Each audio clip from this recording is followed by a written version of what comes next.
Welcome back to Monday Magnets. I am Bailey McCabe, your host. I'm joined by two of my very best friends, Caden McDonald and Will Taylor. Boys, how are we? Oh, Macabus, great to be here. Chilly conditions on the Monday. Everyone would have woken up 1 or 2 degrees, but we braved the weather. I've got my ruse scarf on.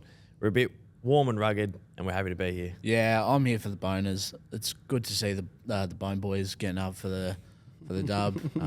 I do love the Tigs as well, and we've shown the Tigs a lot of love recently, but it's always good to see the Bone Boys get up. We've shown the Tigs a lot of love all year. Like, we've kind of been on them all year.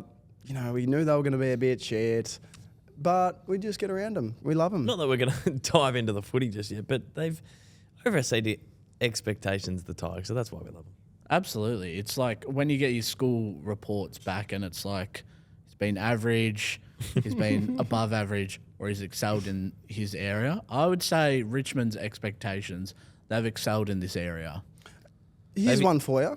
You want a tone setter? You know, people ask for the coach asks for a tone setter. Whack us between the eyes. Yeah. Who do you reckon? Who's the footballer that was the best at NAPLAN during school? NAPLAN. Brady Hoff. Oh, he's a NAPLAN wizard, actually. He's a little, he looks like a bookworm, Hoffy. Yeah. I reckon Probably a stud. like just a real weird one, like a Noah Long. Like Okay. the young small forward, just happy to be there. Have we gone 2 West Coast players? Yeah, gets it in, gets it done. Well, I was going to say Tom Barris, who is not Yeah. ex-West Coast, but he's just an intellect, isn't he? No, he's a smart man. Oh. Mesmerising with his words. And very, gun footballer. And very grounded, yeah. Well, Dossie, we're up and about. I know you're wearing a North scarf, but man, what a win from the Melbourne Football Club. I hate giving them their raps. I hate doing it. It's wholemeal raps. They're not the white good ones. But, geez, the Melbourne Demons. You know what? Say this. Well done. I Well said done for your stick football club. fat. I said stick fat. Yeah. Well, we've got this in our kit bag. I feel like, you know, we're not going to achieve anything this season. We're still alive for finals, but it's unlikely we're going to make it. But I feel like we're going to be a dangerous side against anyone we come up against because it's starting to click. That game style, that ball movement, it's starting to look better and better every week. The young players are just impressing me so much. Xavier Lindsay had 11 touches in the third quarter. He wins his one-on-ones, wins his contests. We went down to the draft, the morning after the draft, and we asked a couple of questions to the boys, and one of them was, who's the biggest ball magnet in the draft? And there was 2 answers, literally only 2 answers that we got. The main one being Jagger Smith, the second one being Xav Lindsay. So... And he was a leader back at the Gippsland days. So, yeah, I don't know. They're just so mature for their age. And then, obviously, the old stuff. Like, Track's starting to get back to his best footy. Gorney taking game-saving marks. Clary played a role on Neil. Kept him to not many clearances. He got a lot of touches, but not many clearances. And Clary got on the end of a couple as well. So, it was just a great team performance. Up at the Gabba. He's not really a tagger, Clary, is he? He's almost like a... It's more like... I'll follow you to the contest and go head to head. And it's not like a tagger where he's going to keep anyone to 10 touches, but it's like we're going to go, like I'll be with you and we're going to go at it every time. And then if I get the pill, I'm gone. Yeah, and that's his strength. So it's been a good move because he's been in and around the footy. And yeah, it was such a good performance. And what a win. I didn't get much sleep Saturday. We watched the FA Cup. I was a little bit sore and sorry from footy. And there was just a couple of times where I might have almost lost me cool. I sent a couple of texts. We were down by 20 points, and I was like, this is embarrassing. We're awful. We suck. But then we'd get that goal to keep us within touching distance. And then to blow it out in that last quarter was unbelievable. I think Dossie's neighbours might be wanting a please explain from McDonald for his profanities that have been slurred across the there were things said. at the TV. I was irate, especially in the second quarter. But yeah, what a dub. We're struggling a little bit at the moment to watch weekend football. We last week and this week in the Div 12 Rezzies have had a 4:45 game, and it's cutting into our football watching abilities, isn't it, lads? Might I say though, 2-0 from 4:45 games. Oh yeah, we're good at that time slot. That's what we do. That's what we do. It's like, I was about to say St Kilda 4:40, but that hasn't gone so well for the St Kilda boys this week. Especially across other shores. Yeah, in a foreign land. we don't like travelling. We don't like it. Before we get into the Saints, yeah, it can be hard when you play footy because on Thursday night there's a game now, and that didn't really happen for a long time in the AFL, but they brought in Thursday night footy, which we love, but we're at training, so you sort of missed that one. Friday night you lock in. We're all across the Friday night clash.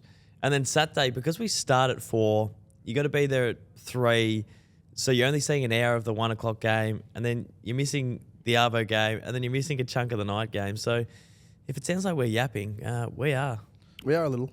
We actually, I say we could have probably got a little bit of the 1 o'clock game, but Baz and I were actually watching our fearless leader, Tommy Mitchell, in his second game of AFL, and Building. gee whiz, he was back to his bull-like tempers with 13 tackles and 21 touches. So it's good to see from the big Tisha. I know we'll have Taylor time later, and that's a bit of a rant that we do weekly. And we give Will Taylor the mic and the space and the time to go at something or someone, whatever it might be. But, geez, my Taylor time or McCabe time this week. My Taylor time. My Taylor time, McCabe time, is the VFL McCabe's minute. statisticians. There's, Wow. you know, Premier data. we Preach. leave. Go off, son. We watch that game, we leave, end of the game, Titch has walked off. It says he's had 17. We open it up an hour later. He's got 21. Collingwood posted Tom's stats and it said 17 because they were just referring to the app. Guys, we as a collective need to be better, I think. We've got to fine-tune the system, I reckon. And I'm no statistician, and it's pretty easy to count my touches on the best of days. Yeah, on maybe 2. Oh, he didn't touch it there, but we'll give him a 3rd. Yeah, we've just got to improve. And I know it's hard when Titch's always getting the footy, and it's hard to keep up with it when he might be tackling and then he might get a handball out. But Imagine the poor stat man when Titchy got 54. he'd be sweating. Well, because that profusely. was in the NEFL at the time, it was probably 75, but they didn't Well, it count wasn't properly. in the NAFL. It wasn't in He the had NAFL. 64 in the NAFL. Oh, you're talking about the AFL. I'm talking about the AFL record, Dos. I don't know about you, but you probably just need a little bit of checking research. Thought you knew your footy, man. I thought we were talking about the state leagues. No, brother. No, we're not just a state league pod, Dossie. Come on, mate. Come on. Well, speaking of touches and the football, the doggies game has our magnet of the week, and this is pretty outrageous. Speaking of a team, you can't say too many bad things about the doggies. Just it was over by the first quarter. I was happy enough to walk away from my TV at the first quarter and go to the pub with the boys and have a nice feed. Bailey Dale, gee whiz. Magnet of the week. 49 of some of the best you'll ever see. Sometimes, and I'll give people an insight as to what I say I want on the insight couch. so bad. A lot of the time, I think, damn, Bailey's touching the ball up, but they're not super duper effective. This week, all 49, very, very effective. Of 49 disposals, the man only had 6 turnovers. He had 11 score involvements, and he went at 78% efficiency. So, what more do you want from your man? 50. Yeah, well, Surely you could find a little sock off the ground, or maybe stepped on the footy or something. Surely in like that last minute, you're chasing every kick. Yeah, you found a third, fourth wind, and you're going for that 50 bomb. But Jay, it's a little bit cute. Tommy Mitchell, you know, he's got your Baz. Yeah. He's got your daily. There's levels to the It's game. good when people sort of knock the front door of the records and they're like, hello, Titch, can I come in? And he's like, probably not. I'll just stay here, boys. Just 5 more, Baz. We like our hypotheticals, boys, and I've brought another one to the table. Wow. Before we really get into Does the this round review. involve any Western Bulldogs players? No. Okay, I mean, potentially. bring it forward. If we were placed on the field in an AFL football game, how long would it take for the rest of our teammates or the coach or the crowd to realise that we're not AFL level footballers? How many minutes could you get away with being on the ground? Is it one where I put on a suit and you just get the physique straight away? No, you look how you look. Before I run out. Yeah, I've got a pudgy tummy. I reckon the MCG security is coming up to me. It's like, hey matey, are you lost? Can Like, are you? No, mate, I'm actually lining up. I Yeah. think some of the teammates might hold my hand as we go through the banner. That's how far I'm off. Christian Petrarca's going to come up to Dossie, pat him on the head. Hey, come on, mate, let's go. Yeah. Oh, who's your favourite player? That's how far off I am. From, Oh, Clary? Yeah, he's looking- good. He's my favourite player. Do I have a long sleeve? Because Yeah, you I've can got- ask for a long sleeve. I've got little pin arms. So- maybe if we're in the full kit and we've got a training jacket and then the sub vest on and we sit up the, maybe we can actually get 3.5 quarters in as the sub sort of hidden behind the bench before anyone realizes. That's good. But then once the jacket's off, So forgetting- I reckon if I've got a longie, not showing my little soggy wet noodle arms, I reckon I've got Wet. 5 minutes in me. Out of us three, who do you reckon would get a touch first? there's not much back shoulder. in the There's AFL. no- yeah. I don't know how much back shoulder you can play. I the reckon AFL. Baz could lead into the pocket of a kick out. There's nothing down the line. They just go that little 20-metre one. Yeah. Bailey sets himself up for the 45. Bailey Dale kicks it to him, and then he just has to hand pass it back off to him. Oh, mate, I'd be shitting myself. It could be the most uncontested mark, and I'd poop a little bit. I'd do a little feces. There's a lot of decoy runners in the forward line of most teams, so I No, think yeah. I'd be doing a decoy run for the like of Nick Watson, maybe. I think, given a longie, and starting on the wing or a forward pocket, I would maybe, if I'm lucky, get 5 minutes into a game. You know what's crazy about the AFL? It's every kick, no matter how much people are in space, you always get closed down. So like there'll be a guy uncontested on the wing, and it's like, oh, get it to him. He's free on the wing, and by the time he marks it, there's always someone who's like just like pushed him in the back, and this guy was completely free on the wing, or someone will be bouncing it down the wing, and by the time they kick it, there's a bloke that's just about to tackle. Like the closing speed of the AFL is terrifying. So a part of me goes, yeah, I'd be able to, push up, find a bit of space. But by the time you find space, they're so quick and strong. Yeah. They just clamp you down. Yeah. It's terrifying. Yeah. No, I don't think any of us are a chance. Yeah. I think I'd be running from the forward pocket all the way up to the back pocket just to try and get that cheapie, and then just walk on back to the forward line to try and kick a snag. Boys, let's really get into this round review. I know our viewing time was sporadic this week, and that's unfortunate. But we're going to start. We went Sunday to Thursday last week, and we'll do that again. And tails, mate. Our clip did numbers on the throughout the week. Hang on, I'll just get Mother Nature's on the phone. Hello, Mother Nature. Yeah, I'm doing well. It's a good Monday. What's that? Global warming's ended? Ryan Marrick ended global warming? Am I not a genius? Am I not the best thing since sliced bread? Put me on. Fuck Jared Davis off the Fox footy coverage. Put me on there. I'm fucking making moves, and it just showed on the weekend. Man, And what a response, because you said, is it Marek? Ryan Marrick. You said old mate Marek getting 22 touches doesn't solve global warming because they lost. And then the following week, they win against your mob, Baz. why did I say that? Rizza said, fucking hold my beer, McCabe. Why did I say that they before took it personally. the Saints played them? Yeah. Why did I say it?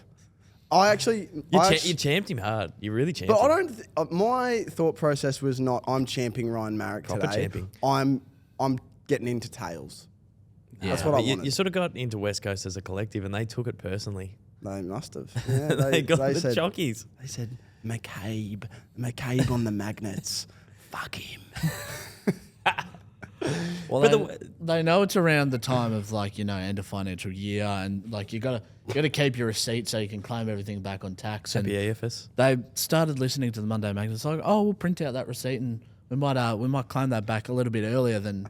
I'll get the fuel docket. We'll get the fuel docket Yeah, off we'll that get one. the fuel dockets as well. So we'll claim this back for the tax return, and they cashed it back in, and they got their refund. So have some of that, McCabe. It Don't know if is. that's It's a allowed little on bit the of a mix because, in one sense, you message Tom Gross and you say, "All's all good, mate. You'll be back." And then an hour and a half later, you're rinsing Ryan Marrick and the West Yeah, Coast Eagles, and then a week later, they're beating your Sainers in probably the worst display of St Kilda football since probably last week, because it happens so frequently, the Saints. But, whatever. Harley Reid, best game of the year. He had Could be the right best up game of there. his career. He had a little potent sort of 15-2. Yeah, the best game of his career was against Melbourne last year, where he stiff-armed Petrarca and kicked one from And gave me a 55. stiff arm. Yeah. Excuse me? Call me the walking tripod because Yeah. that's how I felt that night. Yeah. Give me some. It was dangling. It was Yeah, dangling. it It was was, there. Dangling. He's fucking rotten. He's so rotten at last that week call. he loved this shit. Yeah. And now, I don't know. He's- I reckon he might have watched a MA15 plus movie and he's a bit... I love this shit as much as the next bloke, but dangling's a word. Yeah. Great word. So Harley Reid kicking 2-1 and having 15, like Gave me an erection. Wow. it's a really good game. I don't think it's the best game he's played for his career. For the season though, could be up there. Took a hanger on his skipper. And then tried to do the same thing 2 minutes later. If you guys ever take a hanger on me in a game, I'll be seething. If I ever take a Dos, hanger... if I can ever get above your waist, mate, that you've got to come pat me on the back because that's a miracle. And it'd be a miracle that I'm sitting under it. So there's a couple. There's almost like 2 lottery number style miracles to take place in one. Yeah. So the Saints, like how bad? How So bad the is thing, the thing is we dominated disposal.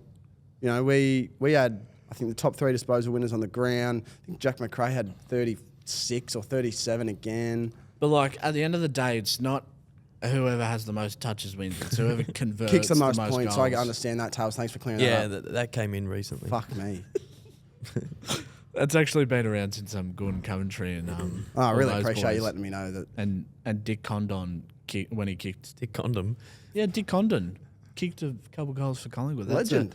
He's a legend for the Collingwood Football Club. Rowan Marshall played an absolute monster game. He does it every week. I'm honestly a little bit surprised he hasn't departed the club in a couple of ways. Played a little bit of junior footy down in Ballarat when he was, I think, under 19s, funnily enough. Sebastopol, Dos, which is that's where you want to retire, you've told me. I played footy there. No, you haven't. I think we played school footy. I think we played a round of school footy in Sebastopol. What the fuck? Yeah, that's the only reason I know the name. You like Sebas? I do. Do you want to go down next week? Yeah. Shall we do a Monday Magnets Ballarat tour? Live from Sebas. The Lake Windermere Bowls Club. We went there to vote. Why? Well, when we went to go watch Port Adelaide train, Checkers and Trey were like, "Oh, we need a vote early." So we went So to you the went Lake into Windermere Ballarat. Bowls Club. We are padding today, aren't we? Lots of, Yeah. lots of Well, pay. we preface, guys, we didn't watch any footy this week. On to the next game. What was that? The Brisbane Melbourne game. Have we spoken about this enough? I mean, Probably. But what a performance. I thought the boys were good. And I Curry. could pat a bit more. Melksham kicking 4. there'll be some The cuts. Lions are shit. There'll be some cuts. The over Lions are last- shit. There'll be some heavy cuts over the last 5 minutes, boys. But Don't you cut that shit out. This is we're on. I'm trying to give Lake Windermere Bowls Club a pump up here. they've had their pump up, mate. Fuck, it's not. What's Mick Malloy's movie? Oh, Cracker Jack. It's not Front bar. Cracker Jack, mate. Front bar. A lot of the conversation about this round thus far, and it is only 10 a.m. on a Monday morning, is that it was probably one of the worst rounds in terms of the game's performances, time slots. I think people are thinking this round was a bit shit. However, couple of ball bursters.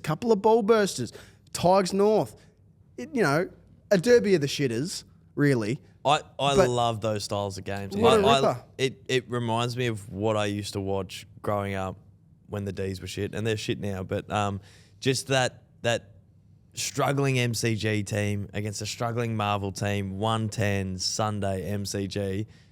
I love it. I love watching that stuff. I've been in his position because it used to be the D's versus the Doggies in those real struggling sort of. That used to be the fixture, and watch the Tigs and the Boners go at it together. It was a really good game. Daniel Jones, Syracusa versus Nathan Jones, Greeny. Yeah. Brad Green. Yeah. How are we? A ruck battle, Nank and Jerry going to town. Did you just call him Jerry? Jerry Seinfeld. Cherry. Jerry. Cherry. Sherry. Cherry. Dum. Tristan Cherry. Jerry Seinfeld, Tristan Cherry. You know, those two went to war. I tell you what, that was an awesome ruck battle. Tristan Cherry is a freak of nature. He's huge. But we love the longevity of Toby. The Toby Big Nank. Tobes. He's been doing very well. And even though Bailey Dale didn't hit the 50 piece with the touches, Tristan Cherry 51 hitouts, 19 touches, 155 of the fantasy. Thank you, mother, for the rabbits. Sam Lawler, again, proving that he's the real deal. He's the real deal. Yeah, he's just. It's probably unfair to compare, but Harley Reid came out and had really big, explosive sort of moments in his first year where you went, oh my God, if Harley Reid, he's done this 4 times a game. If he does this 8 times a game, he could be the best player in the comp. Sam Lawler's sort of not doing that, but he just doesn't fuck up at all. He's so clean. He So exploded onto the clean. scene. What was it? 2 goals and his His first game was ridiculous, but it was different in the fact of... But the moments in game aren't as like wowing, but he just never makes a mistake. And he's probably getting more of it than Harley has initially. Like he's getting...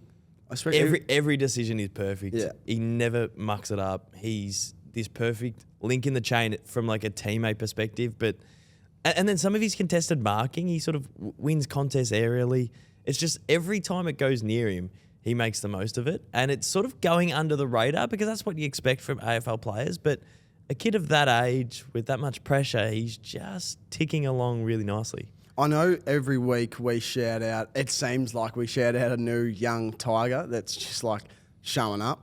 And I know the Tigers lost in what was a ball burster in the last couple of minutes. It was fiery, awesome. You know, the YouTube upload on the AFL, the last 2 minutes, probably one of those because it was that big of a lineup.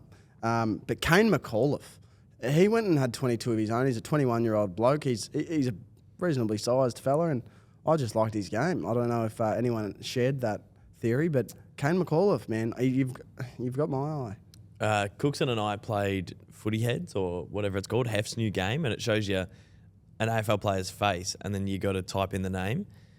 Kane McAuliffe, we had no idea who that person was. Sam Banks was another one. We had no idea. Yeah. And now they're starting to get a bit of a run, and they're all good. I feel like all of Richmond's young players are good. Why have they got 12 of them? Yeah. Why have they got 12 of these Just blokes? Absolute no names, but they're handy. But they're doing stuff. Yeah. Well, it happened all last year when about 45 of the blokes were injured, so they had to call up half the VFL side, and now they're making a name for themselves. They were in the wings, they were ready. Now they're doing it on the G. Where's Steve Morris? Bring Stevie Morris back. I think he's VFL coach or something. Bring Callum Coleman-Jones back. Stevie is the VFL coach. Bring him back. If Thomas Simsy? came up to you on Swan Street, would you know who No he is? fucking clue. Yes. Oh, no, Tom No Sims fucking is. clue. If Caleb Smith went Baz on No. Swan Street? I'd say, mate, thanks for watching the pod. Well, Caleb Smith played on the weekend. I'd probably aura farm him and sign a piece Aura of paper. Yeah, do you want a quick flick, mate? Want a quick photo, brother? Hey, You got mate. the- No, mate, I used my grilled voucher today. I can't give it to you. Mate, I need my boots for next week. If Finbar Maley came up, Yes. Yeah, I'd be great. Yes. yeah, I'd know Yes, Finbar. I'd stop him in the street for a photo. See, he's so unique. He's got the unique look. Finbar Maley, after his first game of AFL, said it was like his first ever zinger box. Finger licking good. He's out. He's Melbourne, Eltham way. Eltham boy. Eltham. Scafey. Eltham boy. Wow. He used to spend a lot of time. Scurvy. He used to spend a lot of time in Ocean Grove, and then during COVID, and then would catch the train up to play footy for Eltham on a weekend because he loved playing footy with his schoolmates. Shout out Finbar. Well done, brother. And we've got a couple of shout outs again this week. You know the segment, shout out of the week, brought to you by AIA. Thank you. Oh, we got one behind. I got the Guernsey behind us actually today, which I think's the away Tottenham kit Great from kid. AIA. That's a really nice kit if you can kind of Very clean. peek very behind clean. me. But boys, we got a couple of shout outs to give. Dos, will you start for us? You've got a shout out to give. Oh, plenty of shout outs to give. I'm going to shout out Jake Melksham Yes, Jakey. Boy, Jakey. What'd you like from Jakey, Milk? We've touched on it a little bit, but he is an undersized sort of utility, small forward. He'd be 30 now. Yeah, past 30. He can play tall, but he always tags the key defenders. Always tags Alir. Always tags Jeremy McGovern, and then always does a job on Harris Andrews. And I feel like he got the better of him on the weekend. Just in his back pocket all game, and then got on the scoreboard as well, kicked 4. So Jakey Melksham, he loves playing massive games against the Lions when we have comebacks. Love it, Jakey. Yeah, well good done, job. brother. Tails, shout out of the week. My shout out of the week goes to the man in the defence of North Melbourne. They're looking for one man to stand tall, to enforce and be the one to save the game, and it's young Toby Pink. Pink Star. Pinky. Me and Doss's favourite colour. It's just you could see it all happening, and you could see Tom Lynch was going to be the one to go up and take the big clunk, but Pinky held his own and just stood tall and saved the game for the boners. Well done, Tobes. Well done, Toby. Good, Toby. And Barrelster McCabe, what's your shout out, my friend? I've gone AWOL this week. I've I lost want him. to shout out a niche group of the audience. We know you're watching. A subsection. The staff at NG Stadium. Shout out. Excuse me? Well done, guys. We're a bit perplexed over here. Can you please explain Well, why? NG Stadium, home of the Giants. It's a weird little stadium. It's No, probably one of shit the worst stadiums. But I've had an experience there. I went down for the Big Bash and worked there over the summer. And I got to tell you, unreal food. And the Giants played there over the weekend.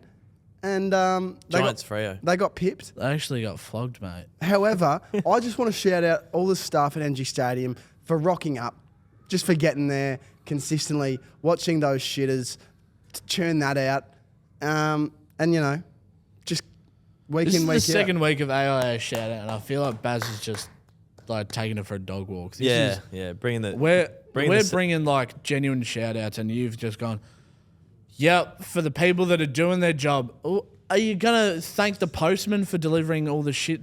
Someone's got to do it, Tails. Who's going to make you your shit coffee?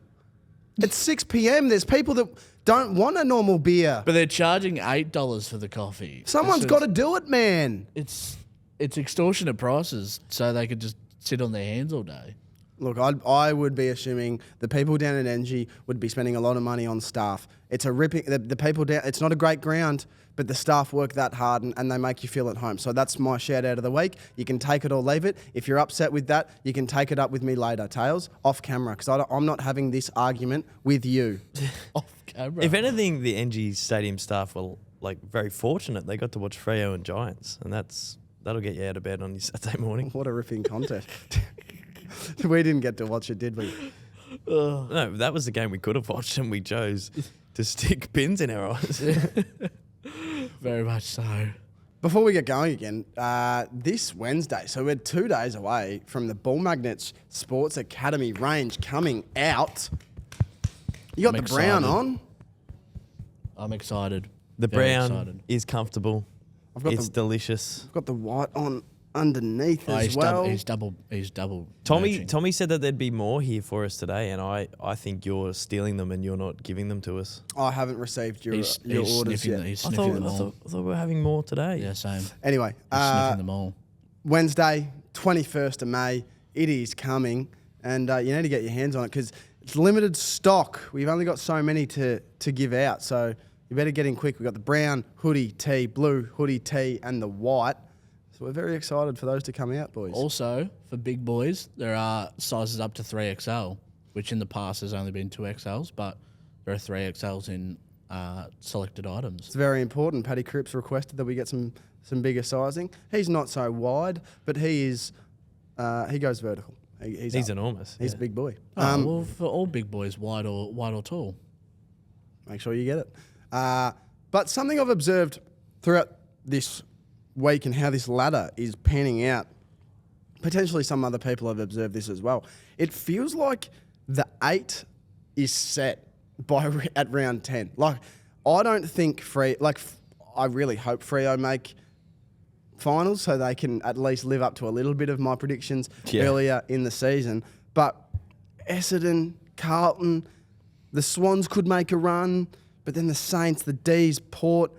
This 8 looks like the 8 at the moment. You know what? I'm with you, Baz. I'd be absolutely stoked if this was the 8. Because the Doggies are in 5th? Yeah, the Doggies are in there. But it's also good to see Gold Coast are getting a bit of reward for their last couple of weeks. The Crom. Good to see the Crom in there. Great 8. It's a good 8. Really good 8. Colourful 8. Colourful. Got some interstate teams that are like exciting to watch, like the Giants and the Crows, exciting to watch. Got some veteran sides that have been there and done that, and the Pies and the Lions. Some big famous footy clubs in the Hawks and the Cats. It's perfect. It's almost the perfect 8. And it also means that I'm correct in saying that Collingwood will win the flag. Yes. With them being on top. Sitting high and mighty. I'd love for them to come back and win another. Yeah, the teams outside the 8, they don't command respect at the moment, do they? So if there's one team outside the 8 that could push up, who is it for you boys? Freo are the obvious ones, but they have been so disappointing so many times. And I'm probably going to contradict myself by saying, well, I guess anyone who's not in the 8 at the moment has been disappointing. But I would say the Blues, if they get cooking, would be sick if they got in. But to be honest, none of those teams outside the 8 deserve it. Like the Swans could do it. I think that, I'm with you, Baz. The Swans could do it, but I think if anyone is to do it from here, I think the Blues would have to put head down, bum up. Well, it's not the Dons after what they... Nah, Dons Well, the Dons have just been riddled with injury. Dons it's are just rubbish. like how many different fucking blokes, Ruckman. Ruckman and tall blokes can you lose? What's Freo's excuse? Too many games away from Optus. We got too many players. We got too many good blokes to put out in the field. I don't know, but they need to seriously get moving, or else They might. Freo might start to hum, but there's no one in there that they might kick it. Like, all those teams look pretty well set. So we touched on the Dogs and the Dons obviously a couple times so far, so we'll move past that. We moved on from GWS versus Freo, but right now we're getting into real areas that I haven't this game did not happen in my brain. the only game on Saturday that I watched was Collingwood Crows, and I was late to our football game. I did watch a little bit of that. So, and that was a good contest. Great contest. That should have been Saturday night. Bobby Dazzler. Should have been Friday night. Well, Swans Blues at the SAG is a reasonable Friday night fixture, especially where they're both on the ladder at the moment. I think their lineups go well at each other. Fog at the G against Collingwood is 0-10. He's never beat Collingwood at the G.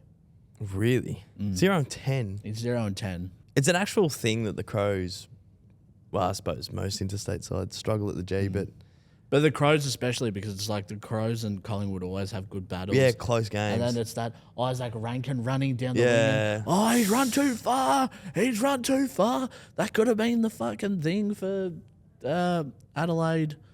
But, yeah, wasn't to be.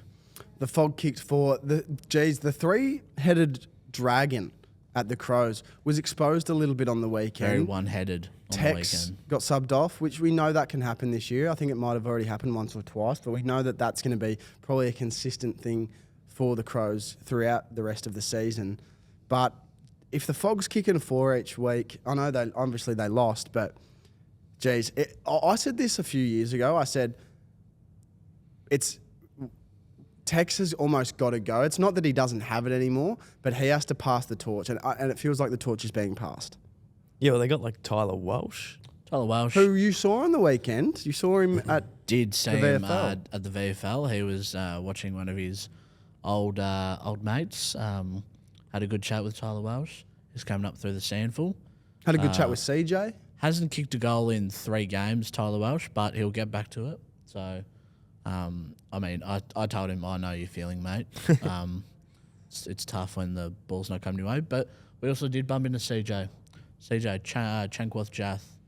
We did. He's a good man as well. He's walking his dog. Walking his beautiful Staffy. Beautiful stuff. I think that's my favourite dog breed. Saffy. Yeah. Yeah, that's I love those little Labradors fuckers. or golden retrievers. No. Staffy's a little meatballs as well. I hate the cute big dog. It's not my thing. Oh, you're a shit bloke then. No, I'm not. I just don't like it. They get smelly and wet and And what, your little pipsqueak handbag dog doesn't get smelling wet? no. I just want like a good hound, like a greyhound. I'd love a greyhound. There was a moment in this game, at the end of the game, Cam Mooney was chatting to Fly McRae, and they spoke about Adam Selwood. And then Fly McRae went into the presser and spoke about they weren't sure whether to tell the players before the game. They told them after. But obviously it was a really sad thing that happened in the footy industry throughout the week. But I don't know, seeing Fly McRae, the emotion, you can tell that he's just an unbelievable coach and he handles that stuff really well. We were obviously such horrible news for the whole football world. Tails and I were sitting in the stands at Vic Park watching the Collingwood twos, and they mustn't have known either because I guess the notification sort of came up on our phone while we were probably in the third quarter. Yeah, it popped up late in the second half of the Collingwood VFL game, and a real eerie sort of silence went across the grandstand, and a lot of people checking their phones in like disbelief, and like I didn't believe it happened until later on that Saturday. But yeah, for Fly to come out and just speak so beautifully the way he did in the presser, holding back tears, and Oscar Allen as well. From what a fucking last couple months he's had with so much of the limelight on him, and probably a lot of unwanted press and unwanted sort of attention. He stood up and said he's struggling as well, and I think, well, fuck, I've been on about it a lot this year. I mean, fucking, there's an article about it, and I think there's got to be more done within the AFL space as well. Such a fucking masculine and toxic environment at some stages. I think at the end of the day, something's got to change, because this can't happen 3 months after his twin brother has sort of, well, took his own life as well. It puts it into perspective in a big way. And it's just gut-wrenching. Like, you see that come up 3 months later. It's 3 months later. You wonder about resources. You wonder about what the AFLPA is doing, or what they can do, the Players Association. But at the end of the day, we just got to get around your mates. Got to get around your mates. I think there's resources out there and like tools for players to use, but like there's a stigma around like not using it because you want to be tough yourself. But fuck, like it's emotions are emotions, and like if you're struggling, you're not going to be seen lesser reaching out for help in any kind of way, and like it's probably you're seen as a tougher. I hope the stigma's changing, just for people to see the stigma is changing of the fact if you come out and like you put your hand up and say I am struggling, that's seen as being tougher than sort of bottling it up and hiding it. And especially like, I don't know, with us, we were doing the ride for Spud like a couple of weeks ago. It feels like the AFL is getting better at talking about it, and I feel like awareness is pretty good at the moment, but it's that next step of like helping individual situations, and it makes no sense at the best of times, but this one makes like absolutely no sense as well. Like it probably takes it to another level of confusing. Like it's a really sad moment for the whole league. R.I.P. Adam Selwood, I think, just to close that off. It's really sad. There's not any positive ways we can put it. We like to be pretty silly and stupid on this pod, but I think there's times where you need to, talk about topics that aren't going to be happy, and we're happy to talk about those just as well. But let's try and put a smile back on our own faces, boys. Let's talk about the Thursday and Friday night football games. We had Sydney versus Carlton and the Suns versus Hawthorn. Did we all watch Sydney Carlton? Yeah, it's sort of the same. It's the same thing repeating itself. The Blues were good for 3 quarters, once again, and then just got smashed in the last. And I remember early on in the season they asked Michael Voss, "Are you guys fit enough, or are you struggling late in games?" And he was like, I think he dismissed it. He's like, "Oh no, we had 5 shots on goal and only converted 1 of them." But it's a thing now that they they can't play 4 quarters, but they look so threatening for 3, like really strong for 3, and it happened again. It's Isaac Heaney kicked 2 goals 5. Like, even just from his misses alone, could have been an extra 2 or 3 snags, and that scoreline looks a whole lot different than the 16-point margin that it was. But geez, I like a few of these Carlton players. I know they've lost, but Nick Haynes is coming into his own. Hainesy. In a Blues Guernsey. Yeah.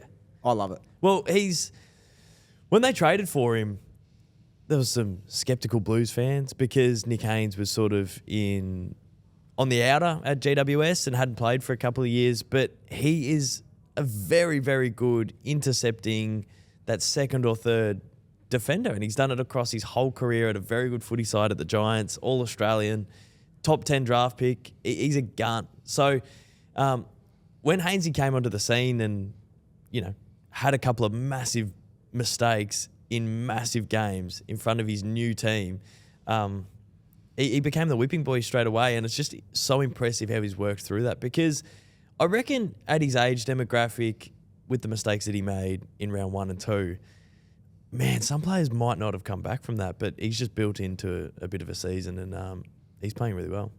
It's great to see. I know we've talked about Sam Walsh. He's had a couple of really, really good games over the last sort of month of footy. I'm a bit concerned about Carlton's midfield again, guys. And I know you guys keep talking about Georgie Hewitt, and you love that he gets all these touches. And I'm not talking about George Hewitt. We've talked about him a little Matt bit. Kennedy, who's playing for a different team. Yeah, we talked about Matt Kennedy as well, he would work in this case as well. But you've got Chera, who goes out and gets 35, but I think somewhat ineffective touches, which is fine. Like, you need those players. But then when you've got Hewitt doing the same thing, Walsh goes and only has 19 touches. Cripper played a big captain's game. He had 26 and 2, but they've just got so many finders of the footy and not a whole bunch of serious users. I feel think. like we just come back to the same narrative of Paddy Cripps put the team on his back, but they fell over at the last hurdle. What do they do? What do you do? What's the solution, Dos? Get rid of ball winners and actually find some ball users. Easier said than done, you'd think. Well, it's less about like getting touches and more about the effectiveness of it. And I feel like when Carlton are using the footy effectively, like in those first 3 quarters, they look like a top 8 team for sure. They look like a top 4 team when they're entering 50 and they've got Kerno and Mackay hitting up at the footy. Yeah, to be fair to you, like at the same time, Kerno and Mackay combined for 5 goals. Then Cripper goes and gets 2. The only other goals were Durden and Walsh. So what's the rest of the forwards doing around those boys? What's Motlop doing? What's Jesse doing? He's playing some midfield time. If Isaac Heaney had kicked a little bit straighter, I think Justin McInerney said this in an interview. He said it would have been one of the greatest games of all time because he was everywhere. And to kick 2-5, if that had been like 5-2, oh my goodness. And he nearly had 40. Nearly Imagine 40 that's and kick. 6-1. Oh my Imagine goodness. 6 snags, 40 touches. There's a couple of incidents late that might get looked at. Or they probably have been looked at by the time we're doing the pod now. But did Amadi get suspended? I'm not sure. I believe so. Or it's probably going to the tribunal. Maybe. Because he just knocked the chops off. Was it Durden? He slapped someone silly. Yeah, we don't slap people. Yeah, Don't someone do copped that. it. And then there was slap another people. one. There was one more in the game. There was another... I can't remember. Moving swiftly forward to our last game of the round. Cracker. Gold Coast versus Hawthorn. Great game. It's a great game. The Suns got up against one of the premier teams in the competition, but tails. We're ending off the episode with a special rendition of Taylor Time for the Gold Coast Hawthorn game of football. Absolutely. And this isn't to discredit Gold Coast at all. Played very well. Undefeated at TIO Stadium once again. Great team. John Noble, 1,000 metres gained. Yeah. Just sensational. But I want to touch on the Hawthorn depth. So the Hawthorn forward line to start off with. A forward line of Ginnivan, McDonald, Chol, Watson, Hardwick, Moore. Now that's the starting Gunston. six. That's the starting six from the weekend. Gunston didn't play. Luke Bruce didn't play. Sicily can swing down forward. Weddle goes down forward. Hardwick was in the forward line to start off with. Right. Cal Shadir on the bench. Finn McGuinness was rolling forward as well. And that's just in the team. In the VFL, there's so many blokes that are running around for Box Hill who can play forward, but are also so, like, there's such a utility that they're running in the midfield. And a person I want to touch on is friend of the pod, Sam Butler. Yeah, Yeah, Sam Butler last year was kicking bags and bags and bags in the VFL. Went out this weekend, had 31 in the midfield. Now that just leaves me thinking, what else is there at Hawthorn? Like, if Sam Butler can go out and get 31 in the best state league competition in the country, what could he do at AFL level? And he's not even a midfielder. He's not even a midfielder. He's a small forward. He's there to crumb the bigs and do the little tick leads and kick the goals. But he's playing behind Jack Ginnivan, Nick Watson, who's arguably having an AA sort of season. He actually is. It's kind of ridiculous. Dylan Moore, Blake Hardwick, James Sicily. All these guys. Luke Bruce. And I'm sure there's more that Jack you didn't mention. Gunston. Henry Hustwaite played Henry in the VFL. Playing in the VFL, he's probably the most fringe player for Hawthorn. When there's an injury, he comes in. Mitchie Lewis isn't playing. Mitchell Lewis isn't even playing, and it's like, how on earth are these Box Hill Hawks players gonna go and have 30 and then go, oh, fuck, I'm half a sniff of a game this week? Yeah. No, Nick Watson kicked 3 and had 20. Jack Ginnivan had kicked 1 and had 8 score involvements. Like, it would be such a good culture at the club for blokes to go out and have that sort of impact, but like at the same time, fuck. If I was Sam Butler and had 31, which I think is like the highest he's had in his career, and then it's like, well, Nick Watson kicked 4 we don't have a spot in for Darwin. you. We don't actually have a spot for you. Head out to Preston City Oval this week and do it again, or keep trying. Keep trying. Fuck, I'd be flat as a tack. You would be flat. Hawthorn's depth is crazy, and it's exciting to see what that club's going to do in years to come. It's very exciting, boys. We're not going to do our predictions this week because we're running a bit low on time here in the studio, and it is Monday. We know how we feel about Monday predictions for a Thursday, Friday night start to the round. It's just, you just don't know what's going to happen with the lineups. You don't know who's in. You don't know who's out. But, boys, thanks for joining me on another episode of Monday Magnets. It's been very fun to see you this Monday morning. Thanks for having us, Baz. Good work, Willie T. Best on, probably, as per. Thanks, boys. Always best on. Monday Magnets, Ball Magnets, merch drop, May 21. Hold it up, Dossel. I want my new piece. I'll try and sort that out for you now. Thank you, mate. You're the best. Thank you all for watching. That's been another episode of Monday Magnets Round 10 AFL review. I think so. Something like that.